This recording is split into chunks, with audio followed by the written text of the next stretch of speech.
मनोज अपने माता-पिता के साथ एक छोटे से शहर में रहता था। वह एक कंपनी में काम करता था, जिसके पैसों से वह अपना खर्चा और अपने परिवार का खर्चा चलाता था। कुछ वर्ष बाद मनोज की शादी हो गई। उसकी पत्नी का नाम राधा था। राधा एक लालची किस्म की औरत थी। राधा को जब भी पैसे मिलते तो वह तरह-तरह के कपड़े और गहने खरीद लेती थी। वह जब भी किसी पार्टी में जाती तो हमेशा नए-नए कपड़े और गहने पहनकर जाना चाहती थी। जब उसके पास नए कपड़े और गहने नहीं रहते थे तो वह अपने पति से जिद करके खरीदवा लेती थी।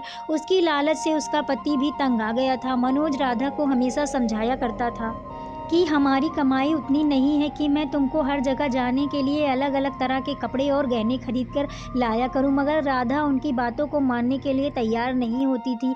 एक दिन जब राधा किसी पार्टी में गई तब वहां उसकी सहेली मीना उसके घर आई। मीना ने राधा की सास से उसके बारे में पूछा तो राधा की सास ने मीना को सारी कहानी बताई। मीना ने अब राधा को सबक सिखाने के लिए एक योजना बनाई। वह राधा के घर का सारा राशन लेकर चली गई और राशन के डिब्बों में अपने गहने और कपड़े लाकर भर दिए। जब राधा पार्टी से वापस आई तो वह किचन में डिब्बों में गहने देखकर बहुत खुश हुई। शाम हुआ, जब राधा खाना बनाने गई तब उसे राशन नहीं मिला। तब वह अपनी सास से पूछा, सारा राशन कहाँ गया? उसकी सास ने जवाब दिया, मैंने सारा राशन और घर का सारा सामान बेचकर तुम्हारे लिए गहने और कपड़े खरीद लिया है। अब तुम बदल-बदल कर हर दिन पहनो।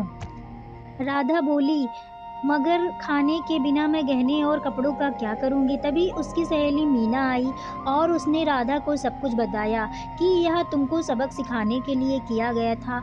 अब राधा को समझ में आ गया कि जीवन जीने के लिए सबसे ज़्यादा ज़रूरी भोजन होता है, ना कि बदल-बदल कर गहने और कपड़े पहनना। राधा अब अपने पति के कमाई के अनुसार ही सारा काम करती थी और वह खुशी-खुशी रहने लगी।